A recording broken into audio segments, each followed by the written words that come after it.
I wanted to stage a peaceful, silent protest that was exercising one of the last rights we have in relation to this particular novel, Into the River, by Ted Dawe, which has been had an interim ban placed on it so that young adults and adults can't access it, even though it's their democratic right to be able to read it.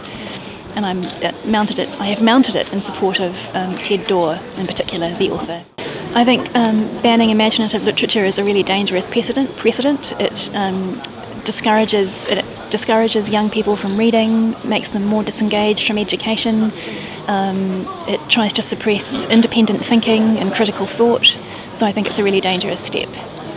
I think that the material that is considered dubious by some in the novel is dealt with in a socially realistic way. It's dealt with sensitively. It's given a deep psychological context.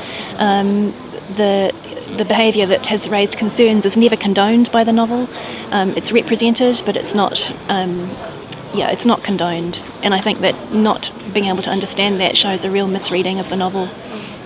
My shock at the interim ban is what made me hold the protest, because I thought that it's a really, really concerning, bewildering decision, and I think that to protect everybody's right of access to information, opinions and ideas is threatened by this kind of outright ban. I mean, I think it's an act of solidarity with the author as much as anything else, but just an opportunity to highlight the absurdity of censorship of a book that, as far as I can tell, and I haven't read it, it is a banned book, is a fairly realistic and straightforward depiction of what teenage life is like in New Zealand.